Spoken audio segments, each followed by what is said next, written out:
what do you think we should be doing in Ramadan? If I went around this room, I guarantee you that everything that we should be doing in Ramadan, collectively we all know. Where does the problem lie?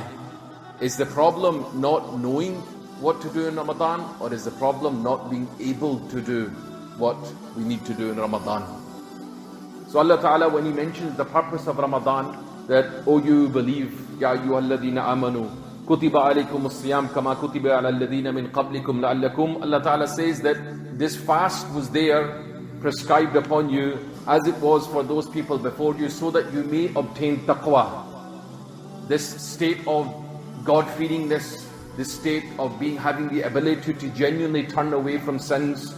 But then Allah Ta'ala, He mentions the clue, or a clue to how we can obtain that taqwa, which was, Ya ayyuhalladhina amanu, O you who believe, ittaqullah, fear Allah Ta'ala, again taqwa, wa kunu ma'as sadiqeen, and be with the sadiqeen, the pious, truthful servants of Allah Ta'ala.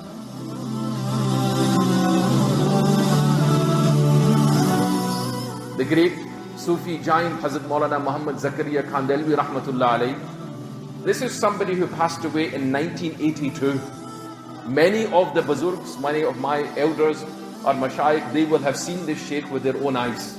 I'm just going to read out what he mentions about his Ramadan in 1384. He says, Awwabeen, which is the nafal after Maghrib Salah, I prayed 8 sparas. After Taraweeh, I prayed 1 spara. And Tahajjud, I prayed 10 sparas. And Chash, which is the nafal prayer during the day, before Dhuhr, I prayed 6 sparas. Just in the sunnats of Zuhr, I prayed 3 sparas. After Zuhr, Salatul Tasbih, I prayed 2 sparas in namaz, and then 2 paras looking at the Qur'an. And after Asr, I would pray 3 sparas to someone. Hazrat Shaykh recited 35 juz of the Qur'an as a habit in Ramadan every day.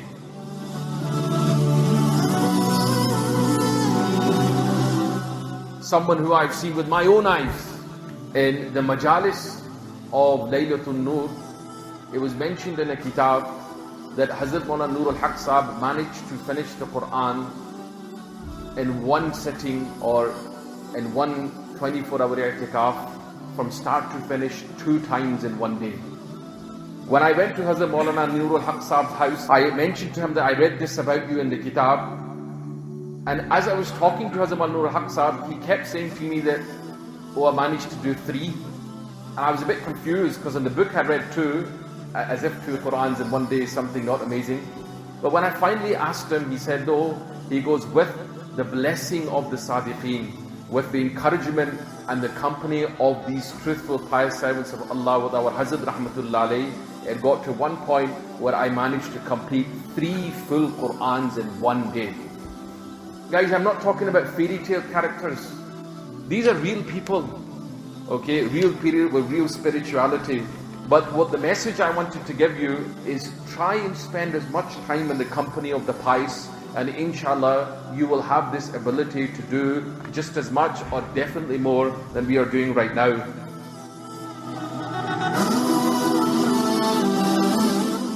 You know, I find it interesting sometimes, especially as young ones, that we always, every Ramadan, we want to think of some miraculous new way to try to get too close to Allah Ta'ala. We want to try different things. But in the words of Hazrat Maulana Ashraf Ali Thanvi Rahmatullah Alayhi, Hazrat Thanvi says that the biggest ibadat that one can do in Ramadan is recitation of the Qur'an.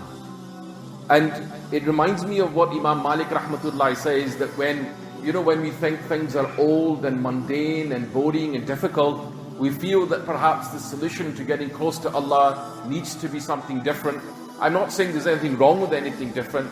What I'm saying is that we need to value the methods that were in place since the beginning, since the time of Rasulullah sallallahu alaihi wasallam, who also prayed Qur'an, listened to Qur'an in the month of Ramadan to get close to Allah Ta'ala. And as Imam Malik says, لا يصلح آخر هذه الأمة إلا بما صلح أولها. That what fixed the beginning of this ummah, what was good enough for the Sahaba and the Tabi'een, is going to be good enough for the last person that came in this ummah, be it me or you.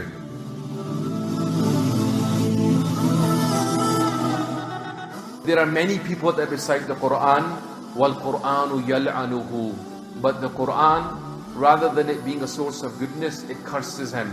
Normally the ulama, they will say that this refers to somebody who doesn't correct their pronunciation, but Hazrat Maulana Sajjad Saheb Hafidahullah stated that this can also mean that that person that is cursing you because you've recited me, but you never made an effort to understand its meanings.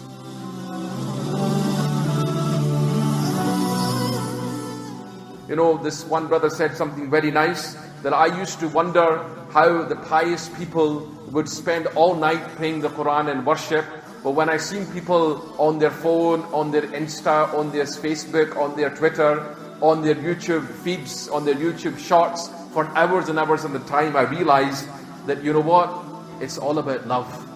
If Allah Ta'ala places the right love, the love of the Akhirat and the Qur'an in his heart, then spending hours with the Qur'an is no problem. So my dear brothers, my question is that Allah Ta'ala has been giving you a notification in every surah, and every spara, and every ayat, every single day of your life, but how much effort have we made for this?